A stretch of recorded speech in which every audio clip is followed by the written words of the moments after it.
Assalamualaikum warahmatullahi wabarakatuh. Saya Yulistin Purwaning Widarti, JGP Rekognisi Angkatan 8, Kota Malang. Ini adalah aksi nyata modul 1.4 Budaya Positif. Latar belakang aksi nyata saya adalah dalam rangka menumbuhkan dan menerapkan budaya positif pada siswa di sekolah serta menciptakan lingkungan pendidikan yang kondusif. Budaya positif terus dilakukan oleh guru dan siswa sehingga visi sekolah akan terwujud. Adapun tujuan pelaksanaan aksi nyata sebagai berikut. Yang pertama, menumbuhkan kesadaran atau motivasi intrinsik para siswa untuk menerapkan budaya positif. Yang kedua, membangun budaya positif di sekolah sesuai dengan visi sekolah. Adapun tolak ukur aksi nyata antara lain yang pertama, siswa dapat menyusun keyakinan kelas untuk disepakati bersama. Yang kedua, siswa mampu menjalankan dan menerapkan keyakinan kelas atas kesadarannya sendiri atau motivasi intrinsik. Yang ketiga, siswa dapat menerapkan budaya positif secara konsisten. Lini masa tindakan aksi nyata ini adalah yang pertama, berdiskusi dengan kepala sekolah dan menjelaskan pentingnya menanamkan konsep budaya positif di sekolah dan meminta izin kepada kepala sekolah untuk mendiseminasikan budaya positif kepada rekan guru lain. Yang kedua, mengumpulkan para guru untuk mengikuti diseminasi budaya positif, pentingnya membuat keyakinan kelas bersama siswanya. Yang ketiga, memantau penerapan dan merefleksikan keyakinan kelas yang dibuat oleh siswa. Berikut adalah dokumentasi lini masa tindakan aksi nyata. Gambaran aksi nyata. Saya memberi gambaran pentingnya keyakinan kelas pada semua siswa. Saya menyampaikan bahwa setiap siswa berhak memberikan pendapatnya. Saya mempersilahkan semua anak untuk memberikan pendapatnya tentang usulan keyakinan kelas untuk dituliskan di papan tulis. Kemudian akan disepakati bersama dan ditempel di dinding kelas untuk dilakukan bersama. Saya juga mengimbaskan kepada guru lain untuk menyusun keyakinan kelas sebagai penerapan budaya positif. Dukungan yang dibutuhkan antara lain yang pertama, dukungan dari kepala sekolah dan para rekan guru untuk terus memantau budaya positif ini di sekolah. Yang kedua, para rekan guru untuk bisa menerapkan keyakinan kelas di kelasnya masing-masing. Yang ketiga, kerjasama dengan para orang tua agar bisa menanamkan budaya positif di rumah. Adapun hasil aksi nyata yang diharapkan, yang pertama, siswa semakin percaya diri, bertanggung jawab, disiplin, peduli dengan sesama dan bertanggung jawab. Yang kedua, tumbuhnya motivasi intrinsik pada diri siswa untuk melakukan budaya positif. Yang ketiga, rekan guru lain tergerak untuk menyusun keyakinan kelas. Berikut adalah video proses pembuatan keyakinan kelas. Anak-anakku, agar pembelajaran kita hari ini berjalan dengan baik, dengan nyaman, ya, anak-anak senang, bu guru juga senang, semuanya bahagia. Kita akan membuat keyakinan kelas. Nah, anak-anak bisa menyampaikan keinginan kelas apa saja yang diinginkan dengan acungan jari ke atas. Bisa? Bisa. Baik, Bu Guru akan menulis di sini. Nah, keyakinan kelas apa yang kalian inginkan? Yang nomor 1. Silakan, Andra. Pendengar yang baik. Pendengar yang baik. Oke. Yang kedua, yang depan. Aku Bu. Desta. Sayang teman. Sayang teman. Tertib. Tertib. Oke. Asmi dulu. Sopan santun. Oke. Yang kelima apa itu? Tanggung jawab. Bertanggung jawab. Tekan. Bicara suara lembut. Bicara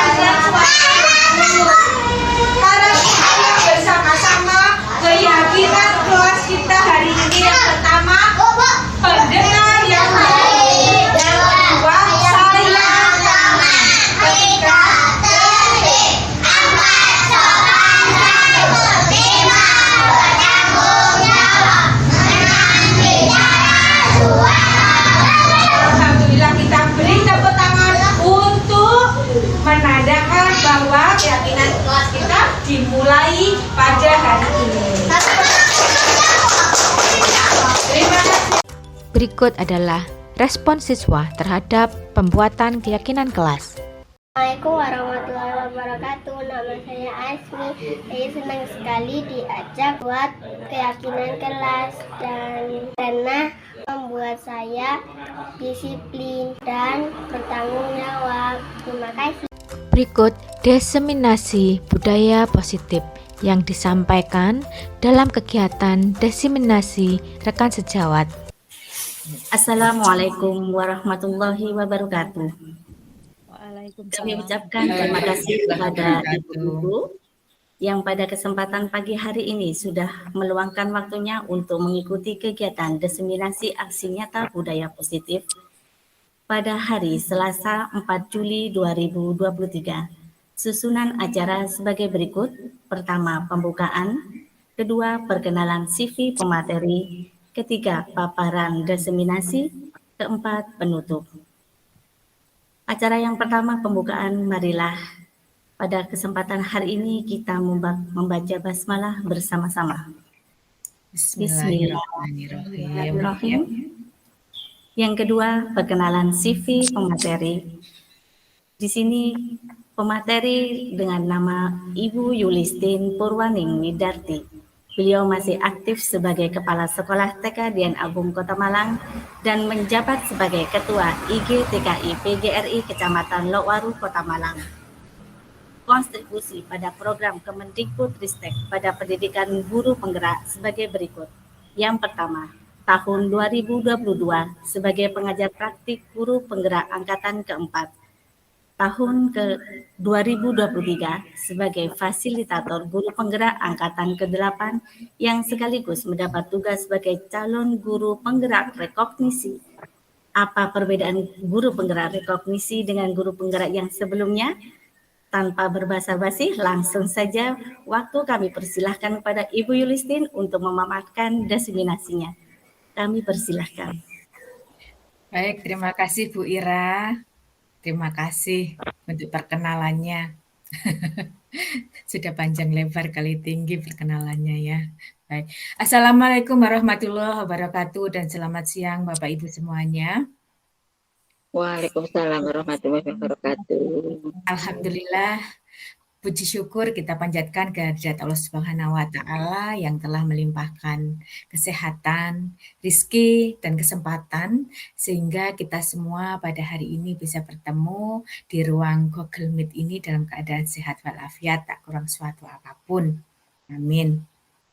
Terima kasih saya sampaikan kepada rekan-rekan saya pengurus IGTKI Kecamatan Lokwaru yang luar biasa yang telah memfasilitasi kegiatan hari ini.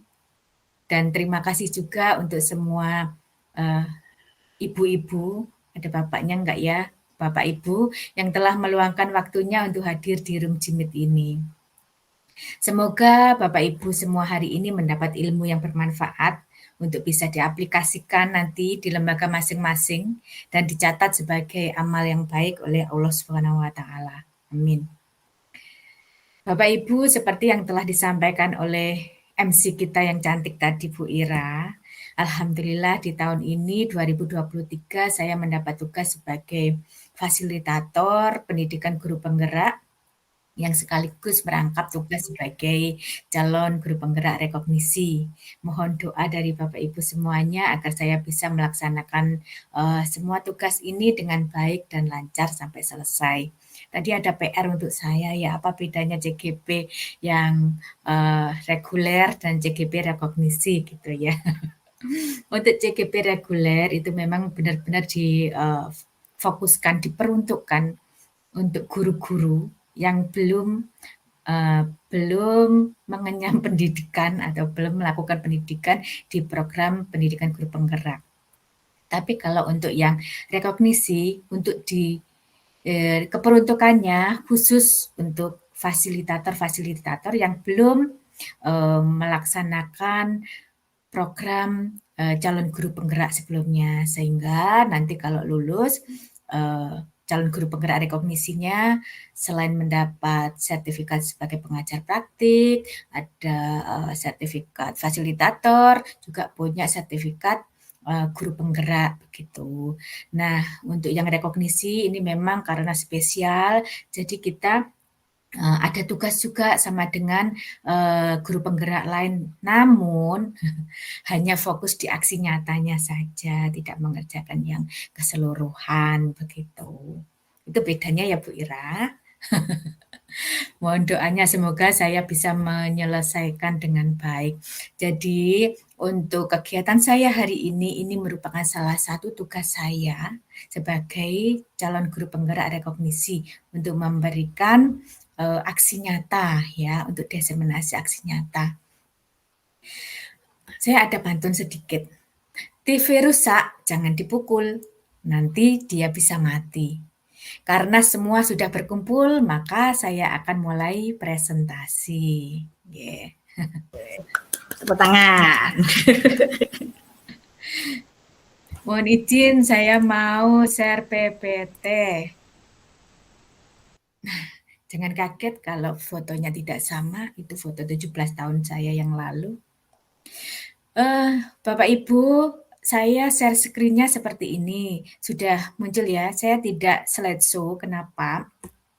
Biasanya saya kalau slideshow, kadang saya ngomongnya udah jauh, ternyata slide-nya nggak jalan. Jadi saya share-nya seperti ini, tidak di slideshow. Sudah munculkah? Sampun? Sampun Ibu. Oke, baik. Nah, Bapak Ibu, hari ini seperti yang telah disampaikan, saya akan mendeseminasikan aksi nyata saya ya tentang budaya positif. Apa sih budaya positif itu? Apakah ada yang sudah tahu? Apa budaya positif? Positif-positif. Silakan yang sudah tahu apa itu budaya positif. Bu Ermi, silakan Bu Ermi. Ya, Bu Ermi, raise hand-nya mau menjawabkah? Apa itu budaya positif, Bu Ermi?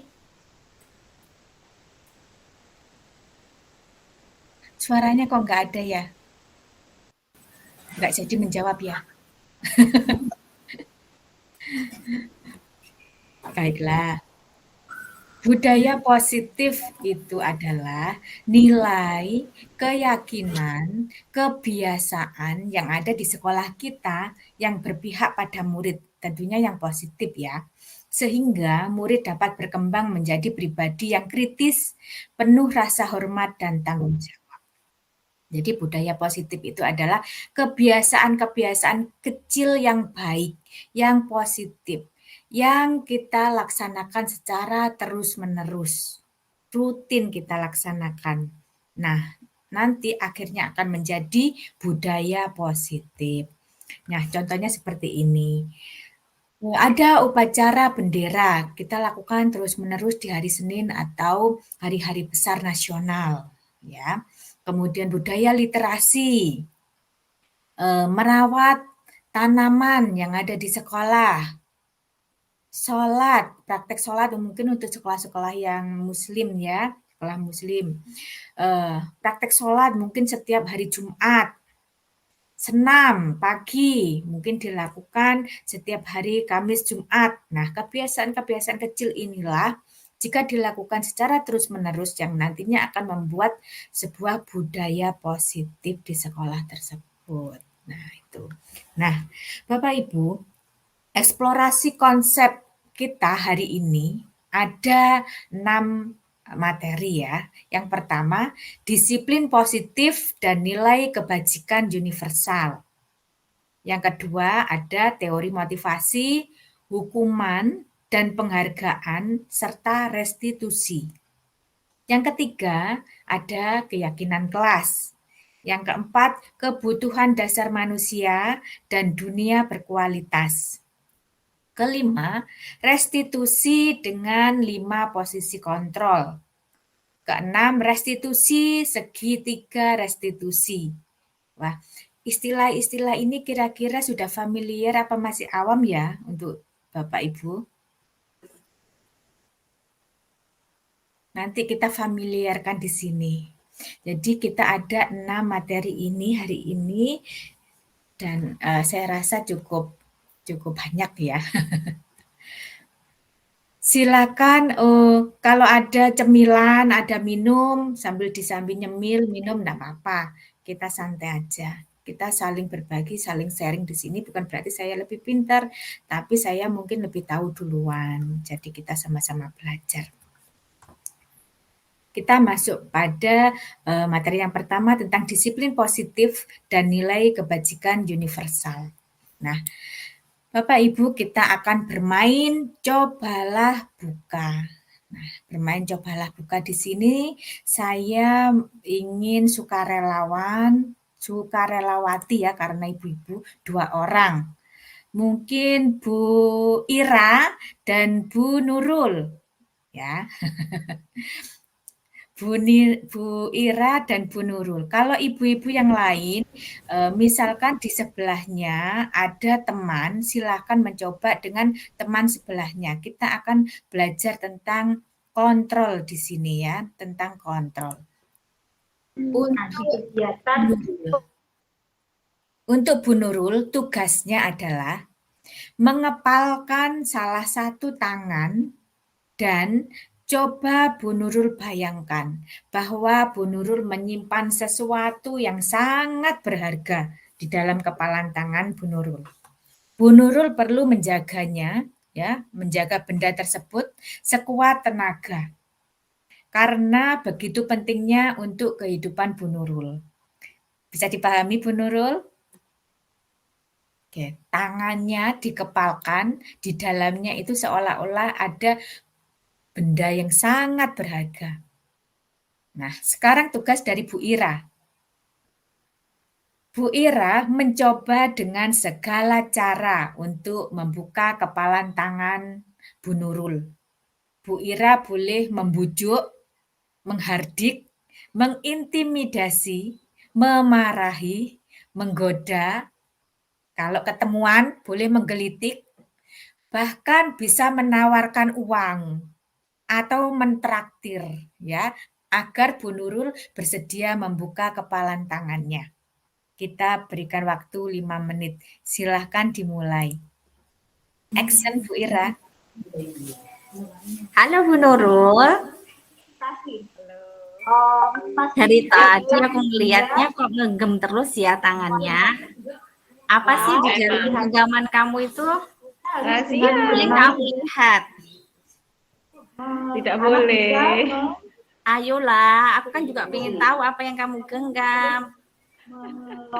Please. Tidak, ini punya aku sendiri. Please. Nggak mau. Pasti sesuatu yang paling kamu suka ya? Pasti. Ini adalah Aku kan juga pengen tahu. suka. Apa sama enggak yang itu yang kamu punya itu sama dengan punya aku? Tolong dong bukain. Enggak, aku harus menjaganya. Aku harus menjaganya dengan baik. Kamu pelit, kamu nggak suka. Ayo tolongin dong, buka. Aku nggak pelit, tapi aku mencoba menjaga barangku. Aku mencoba menjaga milikku dengan baik. Aku cuma pingin tahu, nggak pingin minta, cuma pingin tahu aja. Nih kamu ini, aku gigit loh ya nanti tanganmu ya, tak gigit loh aku. Nggak mau. Ayo sini, tak kejar kamu sekarang pokoknya. Aku pingin lihat pokoknya aku pingin lihat. Dikejar aku berlari dong, bukan ke situ. Baik, cukup.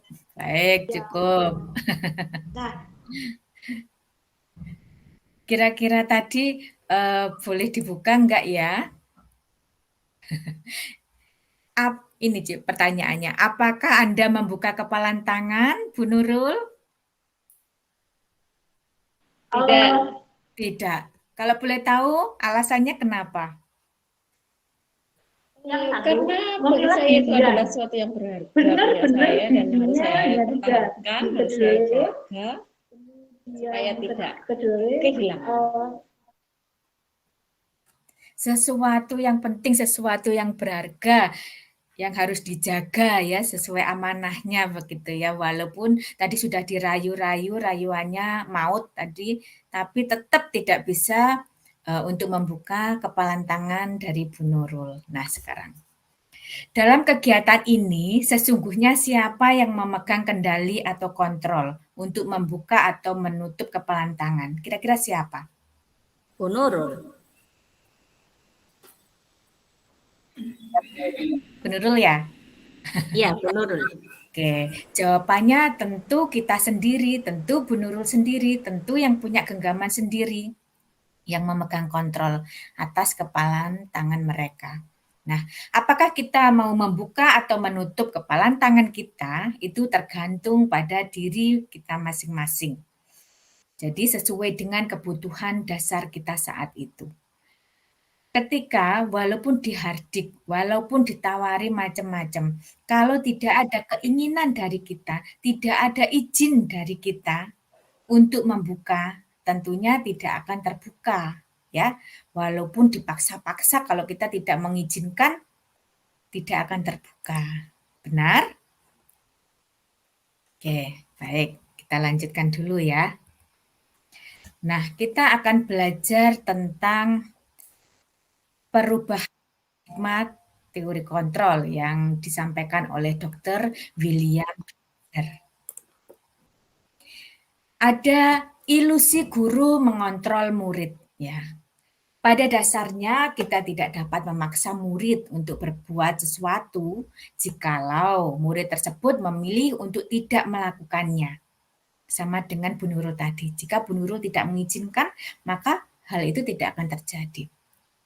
Walaupun tampaknya guru sedang mengontrol perilaku murid, hal demikian terjadi karena murid sedang mengizinkan dirinya dikontrol. Jadi ketika murid mau, itu karena muridnya mengizinkan dia dikontrol. Karena saat itu bentuk kontrol guru menjadi kebutuhan dasar yang dipilih oleh murid tersebut. Perlu diketahui bahwa teori kontrol menyatakan bahwa semua perilaku memiliki tujuan.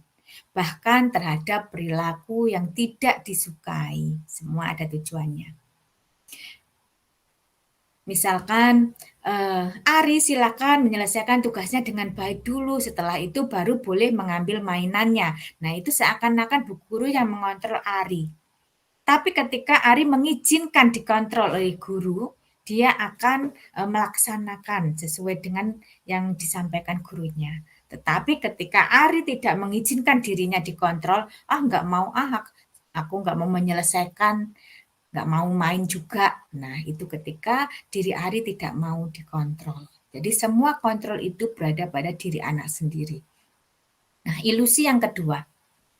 Ilusi bahwa semua penguatan positif, efektif, dan bermanfaat. Jadi saat ini Bu Guru mengira bahwa semua penguatan positif itu akan bermanfaat.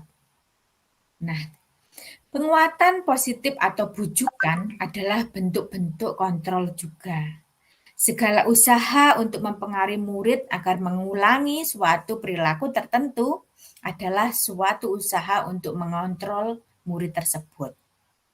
Nah, mungkin dalam jangka waktu tertentu, kemungkinan murid tersebut akan menyadari dan mencoba untuk menolak bujukan kita, atau bisa jadi murid tersebut menjadi tergantung pada pendapat sang guru untuk berusaha.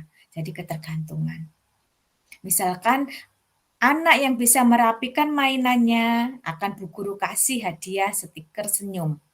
Nah, dengan hadiah-hadiah tersebut mungkin akan ada jangka-jangka waktu tertentu ketika anak-anak sudah menyadari mereka bisa jadi tidak melakukannya lagi, atau bahkan mereka akan tergantung bila ada hadiah, ada stiker, dia baru akan melakukannya. Nah, itu. Ilusi yang ketiga, bahwa kritik dan membuat orang merasa bersalah dapat menguatkan karakter. Nah, menggunakan kritik dan rasa bersalah untuk mengontrol murid menuju pada identitas gagal. Mereka belajar untuk merasa buruk tentang diri mereka. Mereka mengembangkan dialog diri yang negatif. Kadangkala sulit bagi guru untuk mengidentifikasi bahwa mereka sedang melakukan perilaku ini. Karena seringkali guru cukup menggunakan suara halus untuk menyampaikan pesan negatif. Misalkan, sayang, kenapa tadi memukul si Edo? Memukul teman adalah perbuatan jelek. Temanmu akan merasa kesakitan. Orang tuanya akan marah. Allah juga akan sangat marah bila ada anak yang melakukan hal demikian. Nah, contohnya seperti itu ya, dengan suara halus, mengkritik dan membuat orang merasa bersalah. Ilusi yang keempat atau ilusi yang terakhir ya, ilusi bahwa orang dewasa memiliki hak untuk memaksa. Apakah benar? Suka maksa-maksa ya orang dewasa. Banyak orang dewasa atau guru yang percaya bahwa mereka memiliki tanggung jawab untuk membuat anak atau murid-murid mau melakukan atau berbuat hal-hal tertentu. Pada saat itu pula orang dewasa akan menyadari bahwa perilaku memaksa tidak akan efektif untuk jangka waktu yang panjang dan sebuah hubungan permusuhan akan terbentuk akibat dari paksa-memaksa tersebut. Nah, hal itu adalah ilusi saja. Kesemuanya itu merupakan bentuk dari kontrol. Nah, kira-kira kita melakukan itu enggak ya dalam keseharian kita? Kalau saya melakukan itu ya, karena belum sadar bahwa itu hanya ilusi kita saja. Intinya, faktanya bahwa ketika anak mengizinkan hal itu terjadi atau dilakukan, maka anak itu akan melakukan. Semua atas izin dari orang lain atau atas izin anak itu sendiri. Nah, sekarang kita akan belajar tentang perbedaan antara stimulasi respon dan stimulasi kontrol. Stimulasi respon adalah contohnya realitas atau kebutuhan kita semuanya dilihat sama. Nah, kalau teori kontrol, realitas atau kebutuhan kita berbeda, itu cara pandangnya. Cara pandang yang kedua, pada stimulasi respon, semua orang melihat hal yang sama. Pada teori kontrol, setiap orang memiliki gambaran berbeda. Pada stimulasi respon, kita mencoba mengubah orang agar berpandangan sama dengan kita. Kita mengontrol orang lain, kita membujuk orang lain agar berpandangan sama dengan kita. Kalau teori kontrol, kita berusaha memahami pandangan orang lain tentang dunia. Semua perilaku memiliki tujuan. Pada stimulasi respon, orang lain bisa mengontrol saya. Pada teori kontrol, hanya saya yang bisa mengontrol diri saya sendiri. Pada stimulasi respon, pemaksaan ada pada saat bujukan gagal. Jadi ketika dibujuk-bujuk susah, nah pada akhirnya pemaksaan. Pada teori kontrol, kolaborasi dan konsensus atau kesepakatan untuk menciptakan pilihan-pilihan terbaru. Jadi ada komunikasi, ada kolaborasi pada teori kontrol. Pada stimulasi respon, model berpikirnya menang kalah. Jadi saya harus menang, kamu harus kalah. Nah, pada teori kontrol cara berpikirnya menang-menang, jadi tidak ada yang kalah. Kita akan melaksanakan bersama-sama, tidak ada yang dirugikan, semuanya untung. Nah, itu perbedaan antara stimulasi respon dan teori kontrol. Nah, sekarang apakah itu disiplin dan nilai-nilai kebajikan universal? Makna disiplin menurut Ki Hajar Dewantara menyatakan bahwa untuk mencapai kemerdekaan atau dalam konteks pendidikan, untuk menciptakan murid yang merdeka, syarat utamanya adalah harus ada disiplin yang kuat. Disiplin yang dimaksud adalah disiplin diri yang memiliki motivasi internal. Motivasi internal adalah motivasi yang muncul dari dalam diri anak sendiri atau dari dalam diri seseorang, bukan dari paksaan, bukan dari bujukan, bukan dari pihak ketiga dan lain-lain. Nah, muncul benar-benar dari dalam diri sendiri. Itu adalah motivasi internal atau motivasi intrinsik. Nah, makna disiplin menurut Diane Gosen menyatakan bahwa seseorang yang memiliki disiplin diri berarti mereka bisa bertanggung jawab terhadap apa yang dilakukannya karena mereka mendasarkan tindakan mereka pada nilai-nilai kebajikan universal. Jadi makna disiplin itu sebenarnya adalah tanggung jawab, ya, tanggung jawab pada tindakan mereka yang didasarkan pada nilai-nilai kebajikan universal. Apa itu nilai-nilai kebajikan universal? Menurut Ki Hajar Dewantara dan Diane Gosen, mengartikan disiplin sebagai bentuk kontrol diri, yaitu belajar untuk kontrol diri agar dapat mencapai suatu tujuan mulia yang mengacu pada nilai-nilai atau prinsip-prinsip mulia yang dianut seseorang.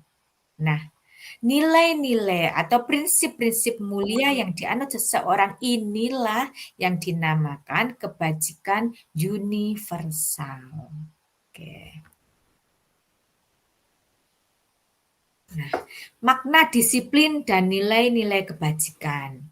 Seseorang yang memiliki disiplin diri berarti mereka bisa bertanggung jawab terhadap apa yang dilakukannya. Karena mereka mendasarkan tindakan pada nilai-nilai kebajikan. Nilai kebajikannya apa saja?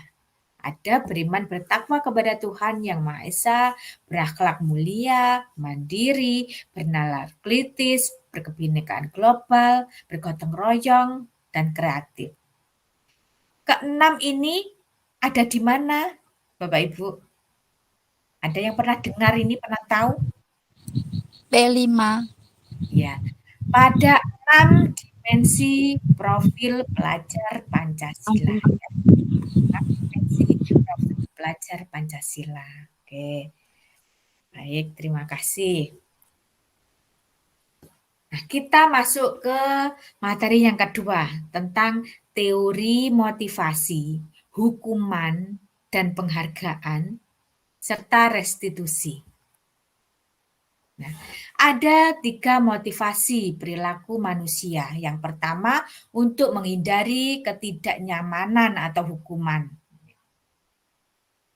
Bisa dibayangkan? Jadi motivasi perilaku mereka itu menghindari hukuman. Aku biar nggak dihukum, tak lakukan aja. Nah, biar nyaman, tak lakukan aja. Nah, itu motivasi karena ketidaknyamanan atau hukuman. Yang kedua, untuk mendapatkan imbalan atau penghargaan dari orang lain. Wah, biar nanti dapat penghargaan, biar dibilang pinter, biar dikasih hadiah oleh bu guru, oke lah, aku lakukan. Nah, itu yang kedua.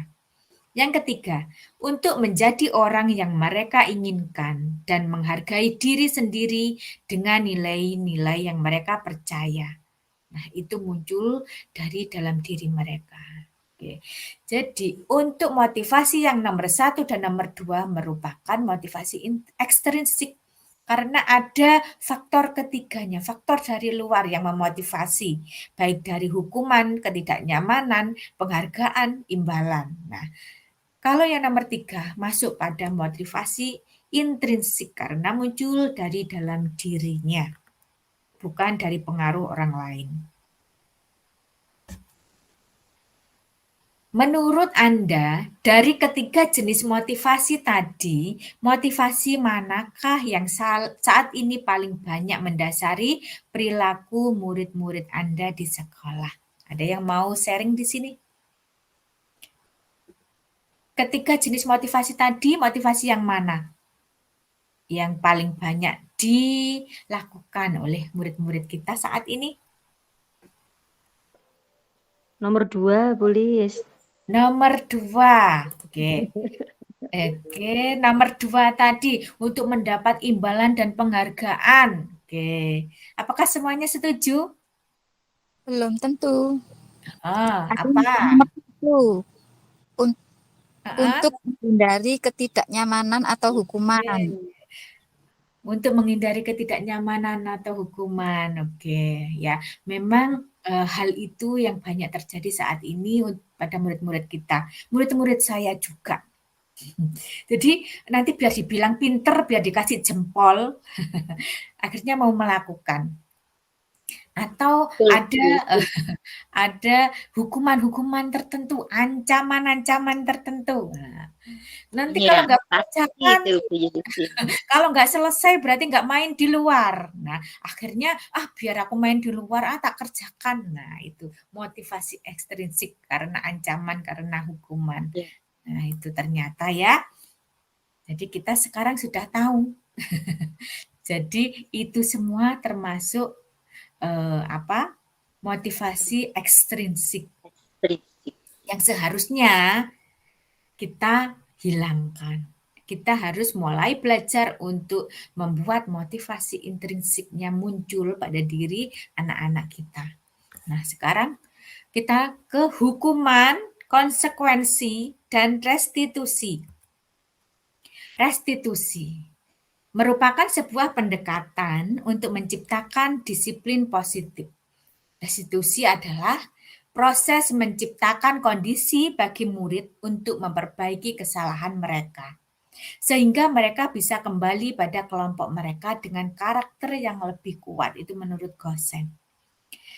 Restitusi juga adalah proses kolaboratif yang mengajarkan murid untuk mencari solusi atau masalah dan membantu murid berpikir tentang orang seperti apa yang mereka inginkan dan bagaimana mereka harus memperlakukan orang lain. Nah, ini adalah restitusi. Akan belajar tentang ini nanti ya. Oke. Sekarang perbedaan antara hukuman, konsekuensi, dan restitusi. Oke. Kalau hukuman bersifat satu arah dari guru yang memberikan, ya, satu arah gurunya yang menentukan hukumannya apa nanti. Nah, tidak berkompromi dengan muridnya mau apa enggak mau, rela atau enggak rela, ya itu harus dilakukan. Ya. Satu arah dari guru saja. Yang kedua, tanpa melalui suatu kesepakatan. Yang ketiga, hukuman yang diberikan berupa fisik atau psikis. Kalau ancaman-ancaman itu berarti hukuman apa? Psikis ya. Kalau fisik saya rasa nggak ada kayaknya ya. Kalau ada fisik nanti muridnya nggak mau masuk lagi. Itu kalau di TK. Kalau di jenjang atas mungkin ada ya fisik ya. Oke. Sekarang konsekuensi. Yang pertama, sudah disepakati murid. Jadi sudah ada kesepakatan dengan murid. Ketika kamu tidak melakukan ini, konsekuensinya apa? Nah, itu murid sudah tahu. Atau kita sudah mulai dari awal bersama-sama membuat suatu kesepakatan. Nah, mengerjakan sampai selesai. Nah, bila tidak selesai, nah seperti ini, tidak bermain dan lain sebagainya. Itu ada kesepakatan dengan murid. Yang kedua, murid tidak nyaman untuk jangka waktu pendek. Ya, karena ada konsekuensi itu, murid tidak nyaman dalam jangka waktu pendek. Ketiga, berdasarkan suatu data yang umumnya dapat diukur. Dapat diukur artinya bahwa, kamu menyelesaikan sampai sekian dulu, nomor 1 sampai nomor 5. Nah, setelah nomor 5 selesai, silakan melakukan ini. Nah, itu konsekuensinya ya bisa diukur. Nah, kalau restitusi seperti apa? Restitusi yang pertama, bukan untuk menebus kesalahan, namun untuk belajar dari kesalahan. Dari kesalahan itulah mulai belajar ya, bukan untuk menebusnya. Yang kedua, memperbaiki hubungan. Ketiga, tawaran, bukan suatu paksaan. Jadi ada pilihan-pilihan, ada tawaran-tawaran. Tidak untuk memaksa. Keempat, menuntun untuk melihat ke dalam diri. Fokus pada solusi, bukan fokus pada kesalahan, tapi fokus pada solusi. Oke lah, sudah melakukan itu. Sekarang solusi kita apa? Ke depan apa yang akan kamu lakukan untuk memperbaiki ini? Nah, fokus pada solusi, itu restitusi. Yang kelima, mengembalikan murid yang berbuat salah pada kelompoknya. Jadi ketika dia sudah menarik diri, kita berikan restitusi agar dia bisa kembali lagi ke kelompoknya dengan karakter yang kuat. Ini adalah perbedaan antara hukuman, konsekuensi, dan restitusi. Nah, dihukum oleh penghargaan. Loh, kenapa penghargaan kok bisa menghukum? Nah, dihukum oleh penghargaan menurut Alficon. Mengemukakan bahwa baik penghargaan maupun hukuman adalah cara-cara mengontrol perilaku seseorang yang bisa menghancurkan potensi untuk pembelajaran yang sesungguhnya. Jadi ternyata penghargaan maupun hukuman itu bukan cara yang terbaik ya. Masih merupakan cara untuk mengontrol perilaku seseorang dan bisa menghancurkan potensinya. Oke, pengaruhnya sekarang. Pengaruh jangka pendek dan jangka panjang dari sebuah penghargaan. Untuk jangka pendek, penghargaan efektif jika kita menginginkan seseorang melakukan sesuatu yang kita inginkan dalam jangka waktu pendek saja. Ya. Oke, silakan kalau ada yang berani menyanyi di depan, akan Bu Guru beri hadiah stiker atau dan lain sebagainya. Nah, itu efektif saat itu. Tapi selanjutnya bagaimana ketika tidak ada penghargaan itu? Nah, bisa jadi anak sudah tidak mau maju lagi karena tidak ada motivasinya. Itu jangka pendek pengaruhnya. Kemudian yang pengaruh jangka panjang, yang pertama, jika kita menggunakan penghargaan lagi dan lagi, maka orang tersebut akan bergantung pada penghargaan yang diberikan, serta kehilangan motivasi dari dalam dirinya.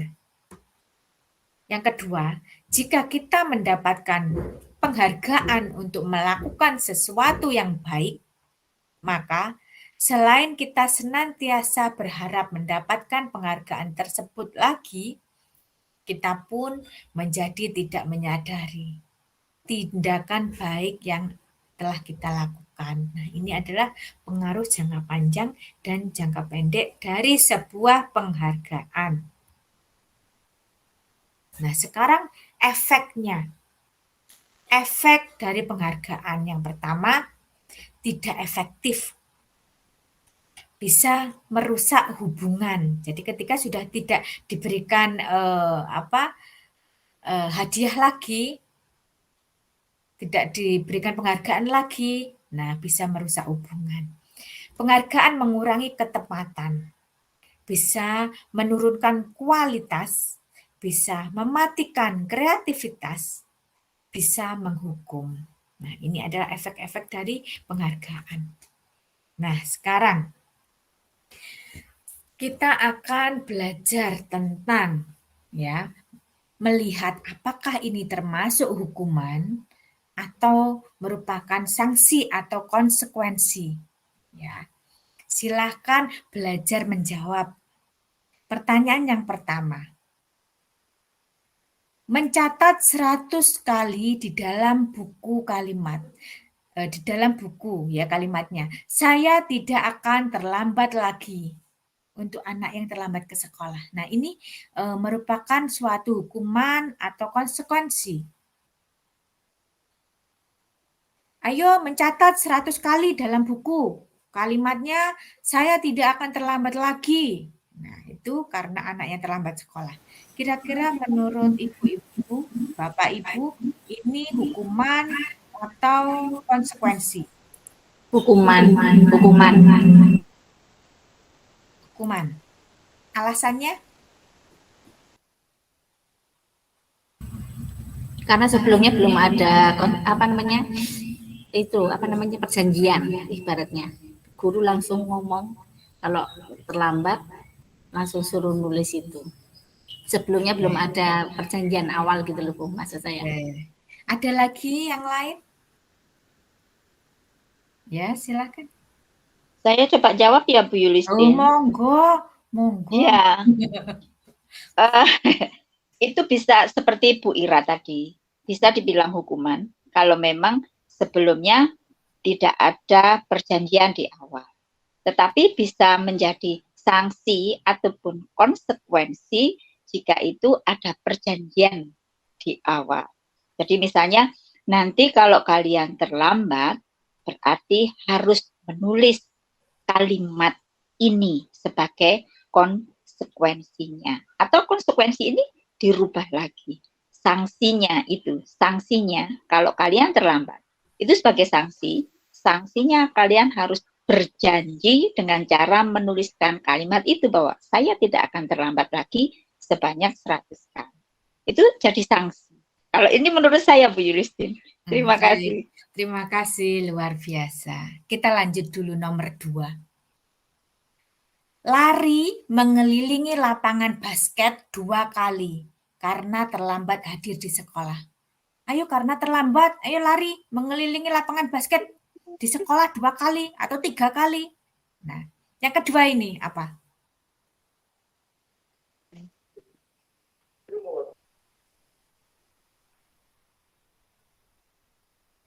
Apa ini yang kedua? Kok mirip-mirip sih Bu, bingung. Iya Bu, hampir sama dengan nomor 1. Baik. Hukuman. Baik. Yang nomor 1 ini konsekuensi. Yang nomor 2 ini hukuman. Kenapa begitu? Kalau konsekuensi itu masih ada korelasinya. Ya. Saya tidak akan terlambat lagi. Dia mencatat ya dengan kalimat saya tidak akan terlambat lagi. Yang nomor 2 hukuman. Kenapa? Karena tidak ada korelasinya antara mengelilingi lapangan basket dan terlambat ke sekolah. Lagi nomor 3. Membersihkan coretan yang dibuatnya di meja tulis. Ayo karena kamu sudah menulis di meja, bukan di buku, silakan dibersihkan coretannya. Nah, nomor 3 ini apa kira-kira? Konsekuensi karena ada korelasinya, ya. Nomor 4. Murid diminta untuk push up 15 kali, ya. Karena tidak menggunakan masker ke sekolah. Nah, apa ini? Hukuman. Karena tidak ada korelasinya dan lebih ke hukuman fisik ini ya. Oke, yang kelima, mengganti kertas tugas teman yang telah dicoret-coret. Konsekuensi. Jadi sudah bisa membedakan mana yang hukuman dan mana yang konsekuensi. Oke, alhamdulillah. Sudah Bu Yulistin. Sudah lewat. Oke, ini kunci jawabannya. Oke, kita masuk ke materi yang ketiga tentang keyakinan kelas. Nah, mengapa keyakinan kelas dan mengapa tidak peraturan kelas? Ada yang tahu?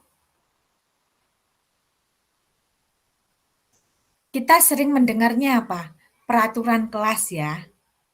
Kita sering mendengarnya peraturan kelas. Nah, mengapa tidak peraturan kelas aja? Mengapa keyakinan kelas? Nah, sekarang pertanyaan pertama. Mengapa sih kita memiliki peraturan tentang penggunaan helm pada saat mengendarai kendaraan roda 2 atau motor? Silakan dijawab. Kenapa kita memiliki peraturan harus menggunakan helm saat mengendarai kendaraan roda 2 atau motor? Untuk apa? Supaya aman. Untuk aman, untuk selamat. Ya. Oke. Pertanyaan kedua. Mengapa kita memiliki peraturan tentang penggunaan masker dan mencuci tangan setiap saat? Untuk melindungi Hmm, diri dari hmm. kuman atau bakteri.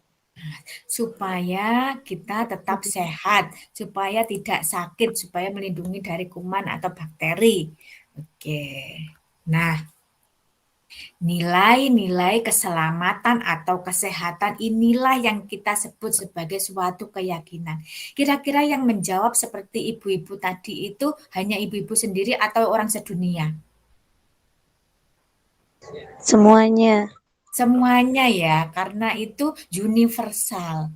Yang diyakini oleh semua orang mesti akan menjawab kalau nggak pakai helm ya nantinya bisa nggak selamat ya, bisa nggak aman kan gitu ya. Helm untuk keamanan, untuk keselamatan. Cuci tangan dan masker untuk kesehatan, untuk keselamatan juga. Nah, itu diyakini oleh semua orang di dunia. Nah, nilai-nilai keselamatan atau kesehatan inilah yang kita sebut sebagai suatu keyakinan.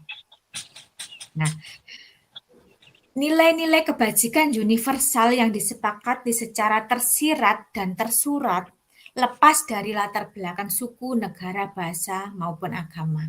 Itulah yang dinamakan keyakinan. Nah, mengapa keyakinan?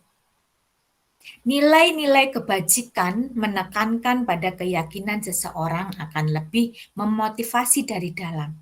Jadi apa yang diyakini seseorang, apa yang kita yakini itu akan lebih memotivasi dari dalam diri kita daripada kita hanya dikasih peraturan-peraturan yang tidak kita yakini. Nah, seseorang akan lebih tergerak dan bersemangat untuk menjalankan keyakinannya daripada hanya sekedar mengikuti serangkaian peraturan tertulis tanpa makna.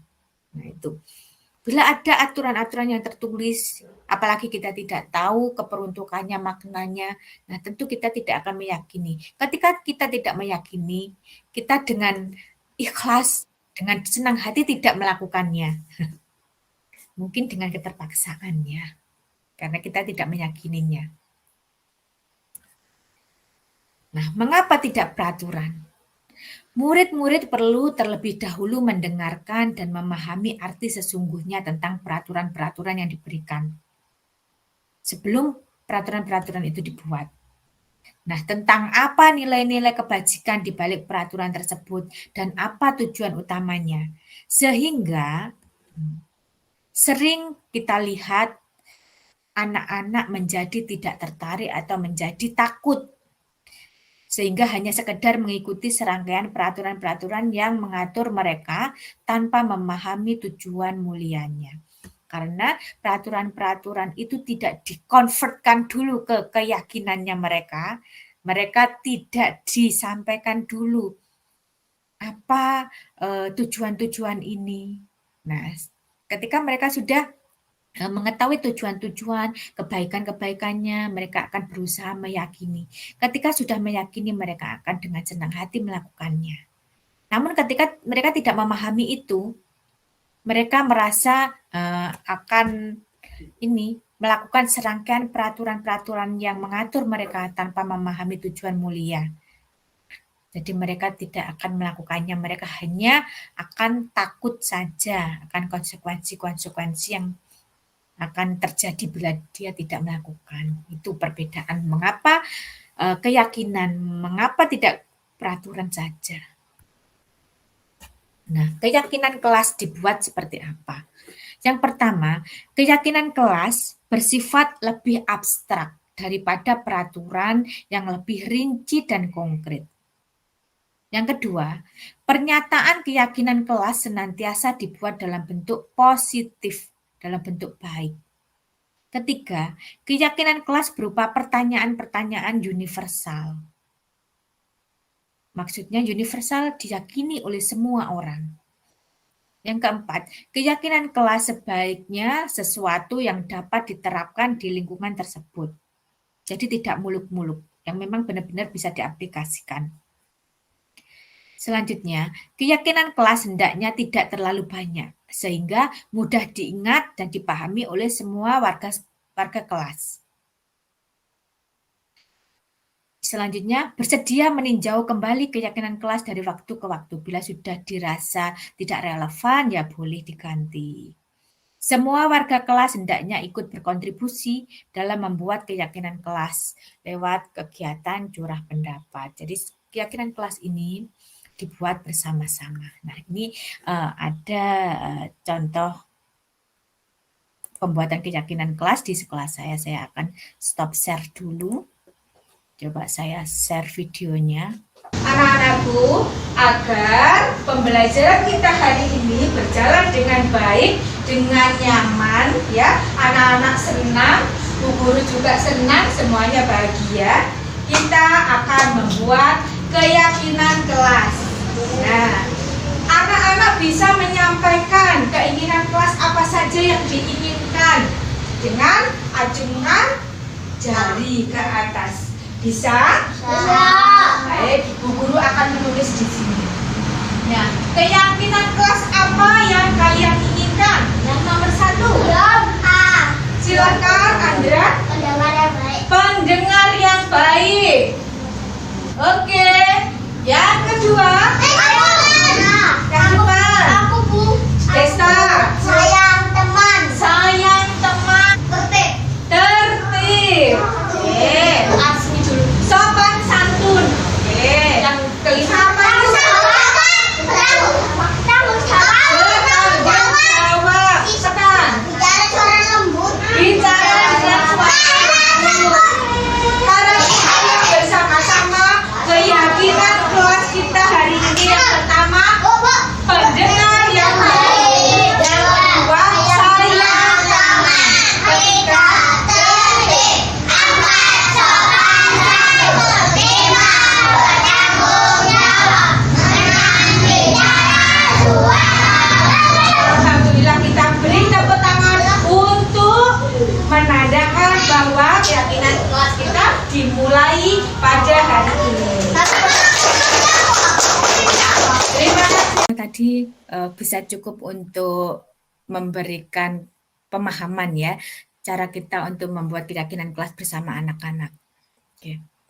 Baik. Nah, contoh keyakinan kelas yang sudah kita buat bersama anak-anak bisa kita buat poster yang kita tempel di dinding atau di kertas atau di banner. Nah, itu. Tapi keyakinan kelas ini seperti yang saya sampaikan tadi dievaluasi secara berkala ya. Kalau memang tidak sesuai ya kita bisa revisi kembali untuk keyakinan kelas. Baik. Keyakinan kelas selesai, kita akan masuk pada kebutuhan dasar manusia dan dunia berkualitas ya, materi yang keempat. Menurut Dr. William Glasser menyatakan bahwa seluruh tindakan manusia memiliki tujuan tertentu, yaitu memenuhi kebutuhan dasarnya. Semua yang kita lakukan adalah usaha terbaik kita untuk mendapatkan apa yang kita inginkan. Ketika kita mendapatkan apa yang kita inginkan, sebetulnya saat itu kita sedang memenuhi satu atau lebih dari satu kebutuhan dasar kita. Nah, kebutuhan dasar kita ada 5. Nah, kelihatan ya. Kebutuhan dasar yang pertama adalah yang tengah, kebutuhan bertahan hidup. Di mana kebutuhan bertahan hidup atau survive adalah kebutuhan yang bersifat fisiologis untuk bertahan hidup. Misalkan kesehatan, rumah, makanan. Nah, ada juga kebutuhan biologis seperti proses reproduksi dan komponen psikologis meliputi kebutuhan akan perasaan aman. Semua itu juga termasuk dalam kebutuhan bertahan hidup, survive. Contohnya, Ani terlihat murung. Setelah ditanya ternyata dia lapar dan orang tuanya tidak membawakannya bekal makan siang. Maka kebutuhan dasar yang sedang berusaha dipenuhi oleh Ani adalah kebutuhan bertahan hidup ya, makanan. Oke, itu contohnya. Kemudian yang kedua, kasih sayang dan rasa diterima atau kebutuhan untuk diterima. Kebutuhan ini merupakan kebutuhan psikologis. Kebutuhan untuk disayangi dan diterima meliputi kebutuhan akan hubungan dan koneksi sosial. Kebutuhan untuk memberi dan menerima kasih sayang, dan kebutuhan untuk merasa menjadi bagian dari suatu kelompok. Kebutuhan ini juga meliputi keinginan untuk tetap berhubungan dengan orang lain, seperti teman, keluarga, pasangan hidup, mungkin teman kerja, binatang peliharaan, dan kelompok di mana kita tergabung. Anak-anak yang memiliki kebutuhan dasar kasih sayang dan rasa diterima yang tinggi biasanya ingin disukai dan diterima oleh lingkungannya.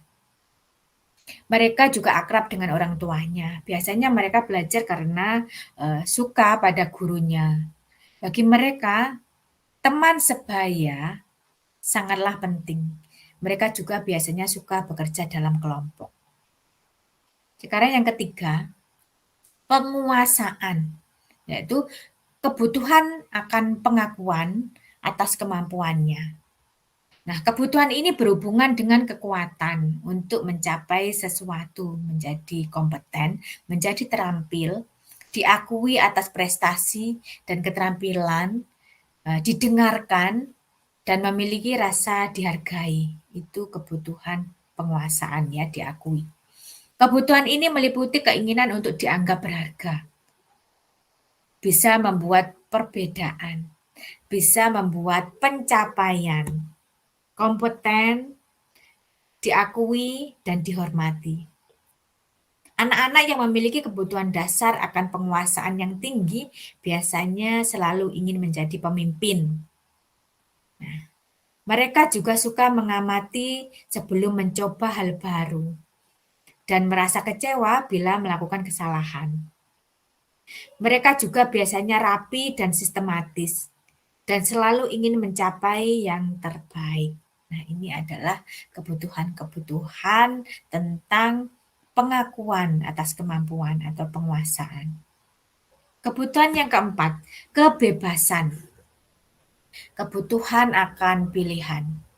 Kebutuhan untuk bebas adalah kebutuhan akan kemandirian, otonomi, memiliki pilihan, dan mampu mengendalikan arah hidup seseorang. Anak-anak dengan kebutuhan kebebasan tinggi menginginkan pilihan. Mereka perlu banyak bergerak, suka mencoba-coba, tidak terlalu terpengaruh orang lain, dan senang mencoba hal-hal baru atau hal-hal yang menarik. Nah, ini adalah anak-anak yang kebutuhan akan kebebasan. Kesenangan. Nah, kebutuhan yang kelima adalah kesenangan, di mana kebutuhan untuk merasa senang. Kebutuhan akan kesenangan adalah kebutuhan untuk mencari kesenangan, bermain, dan tertawa.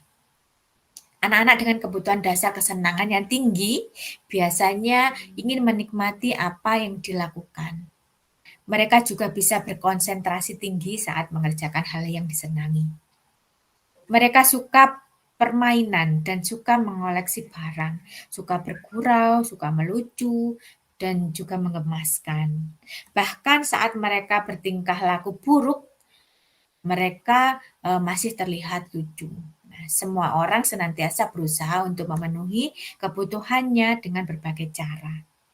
Bila mereka tidak bisa mendapatkan kebutuhannya dengan cara yang positif, mereka akan mencoba mendapatkan dengan cara yang negatif. Nah, ini yang seremnya di sana untuk memenuhi kebutuhannya. Nah, sekarang kita akan belajar untuk menyebutkan kira-kira kebutuhan apa yang perlu dipenuhi dari anak-anak ini. Bimo, seorang anak TKB, selalu berlari keluar kelas menuju jalan raya di depan sekolahnya yang ramai dengan kendaraan. Tingkahnya membuat guru, Bu Ani, bingung dan seringkali mengejarnya. Nah, kebutuhan apa yang diinginkan oleh Bimo ketika saat Bu Ani bertanya dan Bimo menjawab? Yang nomor 1, aku senang main. Bentar. Aku senang main kejar-kejaran dengan ibu guru. Seru sekali. Nah, ketika Bimo ditanya dan jawabnya seperti itu, kira-kira kebutuhan apa yang diinginkan oleh Bimo? Aku senang main kejar-kejaran. Nah, Kesenangan, seru, Bu. kesenangan. Oke, ada yang lain? Sama? Oke, benar sekali. Untuk kesenangan. Yang kedua, aku hebat kan? Bisa bikin ibu guru kejar aku. Nah, kira-kira kebutuhan apa? Kekuasaan, bukan, Bu? Kepuasan. Penguasaan ya, penguasaan. Aku hebat, ingin diakui. Oke, yang ketiga, aku bosen belajar mewarnai terus di kelas. Nah, kira-kira kebutuhan apa? Kesenangan. Kebebasan ya. Aku bosen belajar mewarnai terus di dalam kelas. Nah, itu kebebasan kebutuhannya. Yang keempat, ibu kejar aku karena ibu guru sayang aku. Perhatian. Perhatian. Kasih sayang dan terima. Sayang, ya. Kebutuhan, kasih sayang dan rasa diterima. Oke, nah itu. Nah, alhamdulillah sudah ada gambaran ya. Ini adalah kunci jawabannya. Baik, ketika kelima kebutuhan dasar telah terpenuhi secara memadai, maka murid akan tumbuh dengan seimbang dan bahagia. Dan sebaliknya, apabila kebutuhan dasar tidak terpenuhi, maka murid akan mengalami emosi negatif seperti bosan, sedih, dan kecewa. Bahkan mereka dapat melakukan perbuatan yang bertentangan dengan nilai-nilai kebajikan atau melanggar peraturan. Nah, itu akibat kebutuhan dasarnya tidak terpenuhi. Baik, sekarang kita masuk ke dunia berkualitas. Dunia berkualitas Anda adalah tempat khusus dalam pikiran Anda. Tempat Anda menyimpan gambaran representasi dari semua yang Anda inginkan. Berisi orang-orang, hal-hal, dan apa saja yang terbaik dalam hidup Anda. Dan membuat Anda merasa bahagia dan terpenuhi kebutuhan dasar Anda. Kebutuhan dasar bersifat lebih umum dan universal, sedangkan dunia berkualitas lebih unik dan personal. Jadi dunia berkualitas ini adalah gambaran yang Anda inginkan, yang ada pada diri Anda, gambaran yang ideal, yang Anda harapkan, Anda inginkan. Nah, itu adalah dunia berkualitas Anda.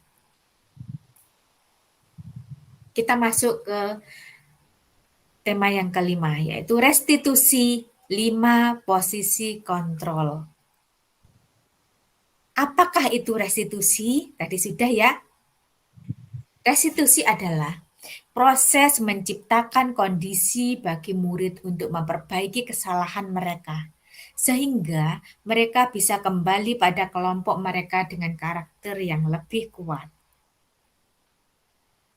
Restitusi pada 5 posisi kontrol ada 5. Yang satu, guru sebagai penghukum. 2, posisi kontrol guru sebagai pembuat merasa bersalah.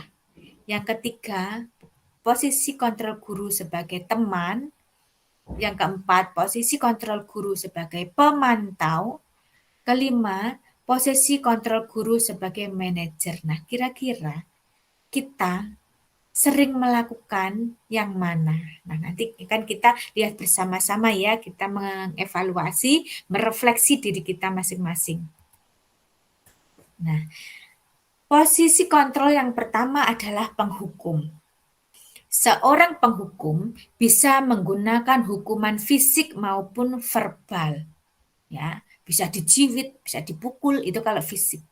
Hukuman verbal bisa dengan ancaman-ancaman, itu hukuman verbal. Contohnya, patuhi aturan saya atau awas ya. Nah, yang kedua, kamu selalu saja salah, ini melabel. Nah, ini adalah contoh dari kalimat-kalimat guru sebagai penghukum. Yang kedua, pembuat merasa bersalah. Pada pembuat merasa bersalah, ya, akan menggunakan keheningan yang membuat orang lain merasa tidak nyaman. Bersalah atau rendah diri menggunakan suara lembut. Jadi pada guru yang menggunakan posisi kontrol pembuat rasa bersalah, suaranya halus, lembut, duduknya mepet dengan anaknya. Jadi tidak berteriak-teriak, tidak menunjuk-nunjuk, suaranya lembut. Nah, contoh kalimatnya, Ibu sangat kecewa sekali dengan kamu. Yang kedua, gimana coba kalau orang tua kamu tahu kamu berbuat begini? Atau gimana coba kalau kepala sekolah memarahi bu guru? Nah, itu adalah kalimat-kalimat yang akan membuat anak sangat merasa bersalah sekali. Nah, yang kelima, pada posisi kontrol teman, guru pada posisi ini tidak akan menyakiti murid, namun akan tetap berupaya mengontrol murid melalui persuasi. Contoh kalimatnya, ayo bantulah demi bapak atau demi ibu. Ayo ingat tidak bantuan ibu selama ini. Nah, ya sudahlah, kali ini tidak apa-apa, nanti ibu bantu bereskan. Nah, itu adalah posisi kontrol sebagai teman. Yang kelima, posisi kontrol sebagai pemantau. Posisi pemantau berdasarkan pada peraturan-peraturan dan konsekuensi. Contohnya, peraturannya apa? Apa yang telah kamu lakukan? Sanksi atau konsekuensinya apa? Nah, itu adalah lebih ke pemantau, lebih mengarah pada peraturan-peraturan dan konsekuensi. Yang keenam, sebagai manajer. Posisi di mana guru berbuat sesuatu bersama dengan murid, mempersilahkan murid mempertanggungjawabkan perilakunya, mendukung murid agar dapat menemukan solusi atau permasalahannya sendiri. Contohnya, jika kamu meyakininya, apakah kamu bersedia memperbaikinya? Kalimat berikutnya, jika kamu memperbaiki ini, hal ini menunjukkan apa tentang dirimu? Yang ketiga, apa rencana kamu untuk memperbaiki hal ini? Nah, ini adalah kalimat-kalimat dari 5 posisi kontrol. Nah, kira-kira 5 posisi kontrol yang mana yang sering kita pergunakan? Apakah masih penghukum? Apakah pembuat rasa bersalah? Nah, diusahakan atau dihimbau, diharapkan guru minimal mempunyai posisi pemantau atau teman, dan yang lebih bagus lagi adalah manajer. Ya, ini diharapkan yang dipunyai oleh guru. Nah, kita akan belajar untuk melihat posisi kontrol mana kira-kira yang tepat dengan kalimat-kalimat berikut. Yang pertama, saya kecewa sekali dengan kamu. Posisi kontrol mana ini ya? Masih ingat? Ya, silahkan.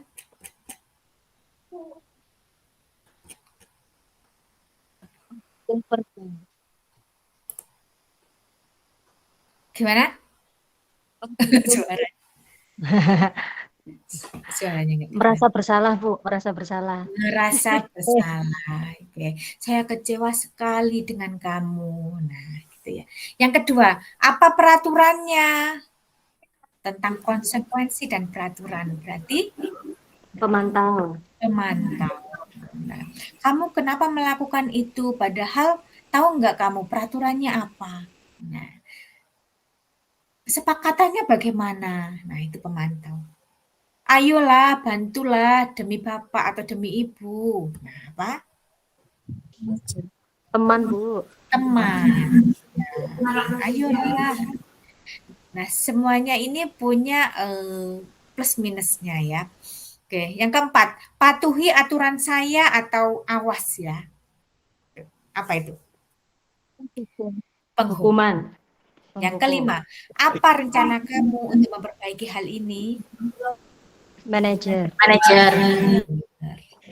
Jadi untuk kelima posisi kontrol ini semua ada plus minusnya. Jadi akibatnya apabila pada posisi kontrol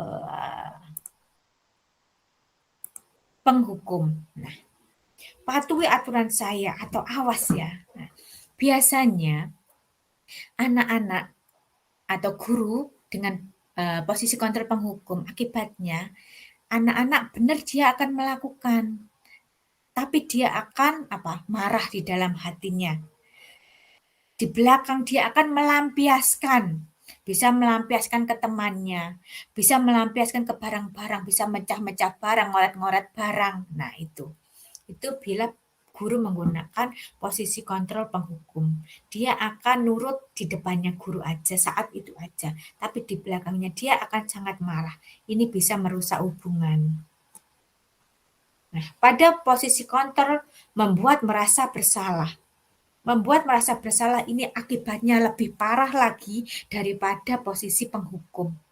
Kenapa? Karena kalimat yang disampaikan guru itu benar-benar menusuk hati anak. Kalimatnya sangat pelan, sangat halus, tapi akan membuat anak benar-benar merasa terpuruk dan merasa bersalah. Nah, bahkan sering terjadi karena anak merasa bersalah dan merasa tidak berguna lagi, merasa tidak bisa memperbaikinya lagi. Hal-hal ekstrim sering terjadi di sini. Jadi posisi ini akibatnya sangat parah dibandingkan dengan posisi penghukum. Kalau penghukum, anak bisa langsung melampiaskan, bisa marah-marah, bisa merusak barang. Tapi kalau pada posisi merasa bersalah ini, anak merasa terpuruk, dia akan diam, memendam. Tapi sangat dalam sekali menyakiti hati seorang anak. Ini. Kalau posisi teman ini negatifnya ketika guru yang diajak berteman itu tidak hadir, tidak masuk kelas, maka dia biasanya tidak akan menuruti guru penggantinya. Ya, ini untuk posisi teman. Karena dia nyaman dengan guru itu aja. Kalau posisi pemantau, nah, ini berdasarkan aturan-aturan, peraturan-peraturan.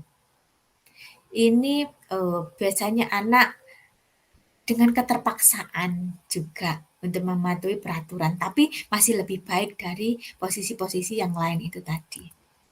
Manajer inilah ya posisi yang lebih baik karena dalam aplikasinya selalu melibatkan murid, selalu mengedepankan pertanggungjawaban, mencari solusi bersama-sama. Nah, ini adalah 5 posisi kontrol seorang guru. Kunci jawabannya. Baik. Kelima selesai, kita masuk ke materi yang terakhir, yaitu restitusi pada segitiga restitusi. Saya akan share screen lagi. Vian, hari ini terlambat ya. Silakan ditaruh tasnya.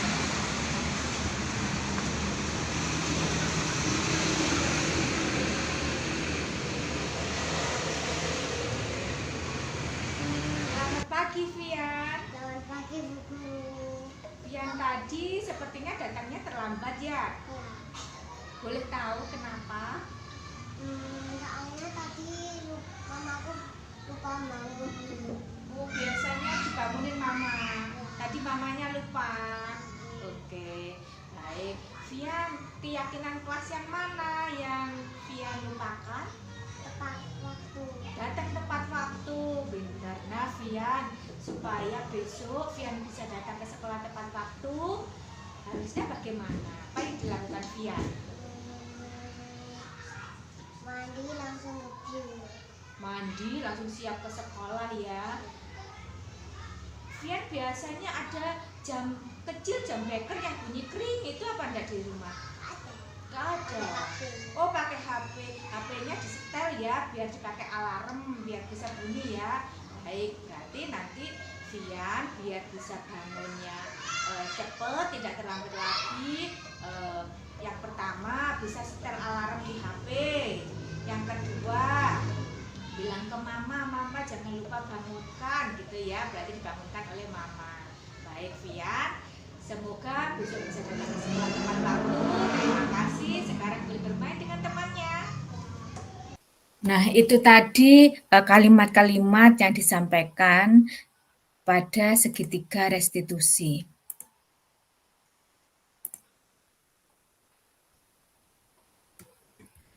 Nah, pada segitiga restitusi ada 3 hal penting yang perlu kita ketahui. Yang pertama, menstabilkan identitas. Yang kedua, validasi tindakan yang salah.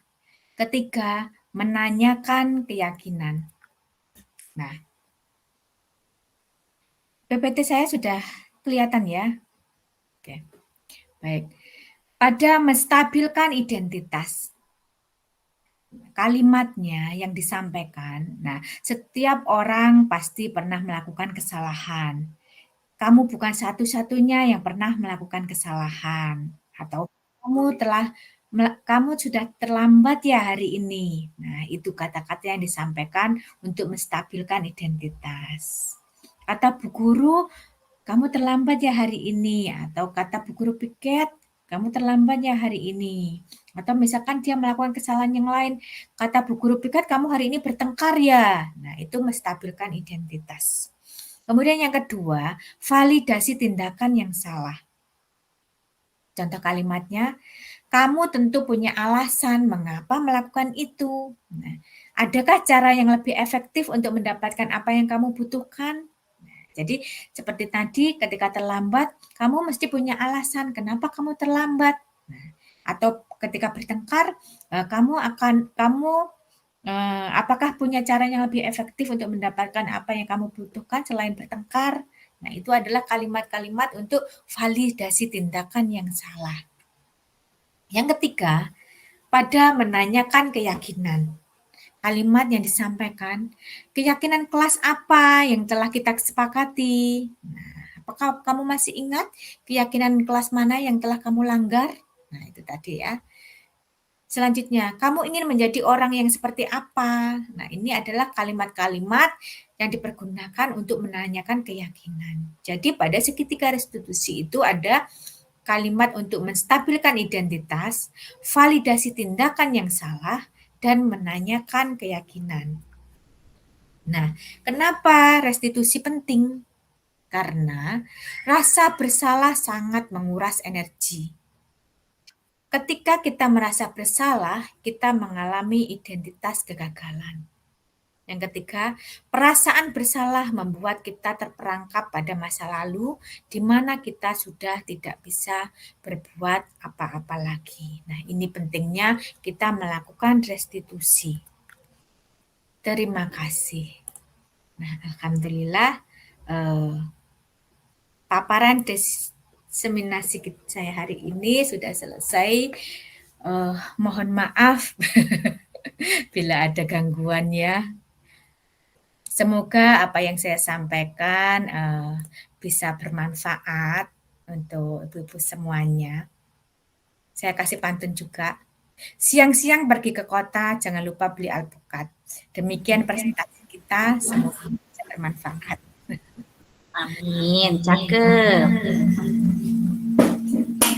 Saya ucapkan terima kasih dan mohon maaf bila sangat sedikit ya, semoga sedikit ini bisa bermanfaat, bisa ada yang diaplikasikan ke lembaga semua.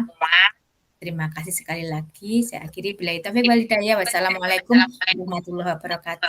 Saya kembalikan Waalaikumsalam warahmatullahi wabarakatuh. Terima kasih kembali Bu Yulisti. Matur nuwun Bu Lis. Terima kasih. Hampir 1 jam lebih sedikit ya untuk khusus untuk pemaparan diseminasi dari Ibu Yulistin, dan tentunya apa yang sudah diberikan tadi masuk pol sama kegiatan kita ya. Jadi mohon izin Bu Yulistin kalau memang bisa di-share untuk materi hari ini supaya teman-teman yang di sekolah bisa belajar sama-sama dengan kita yang hari ini. Sebelum Baik, kita nanti saya tutup, share di grup GTKI ya. oke. Mari kita tutup kegiatan pada siang hari ini dengan bacaan penutup majelis. Monggo. Subhanakallahumma wa bihamdika asyhadu an la ilaha illa anta astaghfiruka wa atubu ilaik. Alhamdulillahirabbil alamin. Saya selaku pembawa acara mohon maaf bila ada kesalahan. Saya tutup. Wassalamualaikum warahmatullahi wabarakatuh. Waalaikumsalam warahmatullahi wabarakatuh. Terima kasih Ibu-ibu semua. Monggo sudah boleh meninggalkan room. Berikut adalah testimoni rekan guru. Assalamualaikum warahmatullahi wabarakatuh. Perkenalkan, saya Ibu Sulastri sebagai rekan guru Ibu Yulistin di TK Dian Agung. Saya sangat bangga dengan beliau, Ibu Yulistin, yang mempunyai kinerja dan etos kerja yang tinggi. Alhamdulillah beliau bisa masuk menjadi calon guru penggerak rekognisi. Bu Yulistin telah melaksanakan paparan atau diseminasi yang merupakan aksi nyata budaya positif. Mudah-mudahan pembiasaan ini bersifat permanen dan akan menjadi motivasi kepada guru lain khususnya di TK Dian Agung. Semoga nantinya siswa kami di TK Dian Agung akan lebih disiplin dan bertanggung jawab. Demikian yang dapat kami sampaikan. Selamat untuk Ibu Yulistin yang telah melakukan diseminasi tentang budaya positif dengan runtut dan lancar. Terima kasih. Wabillahi taufiq hidayah. Wassalamualaikum warahmatullahi wabarakatuh. Refleksi. Pelaksanaan diseminasi atau penyebaran pemahaman kepada rekan guru dilakukan pada tanggal 4 Juni 2023 secara daring. Menggunakan Google Meet, terdapat 20 orang guru yang mengikuti kegiatan ini. Proses pembuatan keyakinan kelas bersama siswa TK Dian Agung, semua siswa antusias untuk memberikan ide dalam proses pembuatan keyakinan kelas. Perasaan saya setelah melakukan aksi nyata ini, saya menjadi sangat bersemangat dalam melakukan perubahan ke arah yang lebih baik, terutama menerapkan konsep-konsep inti dalam budaya positif di TK Dian Agung. Rencana perbaikan untuk implementasi ke depan selalu melakukan evaluasi secara berkala, terus meningkatkan koordinasi dengan semua pihak di lingkungan sekolah, terus meningkatkan ilmu pengetahuan tentang budaya positif. Terima kasih.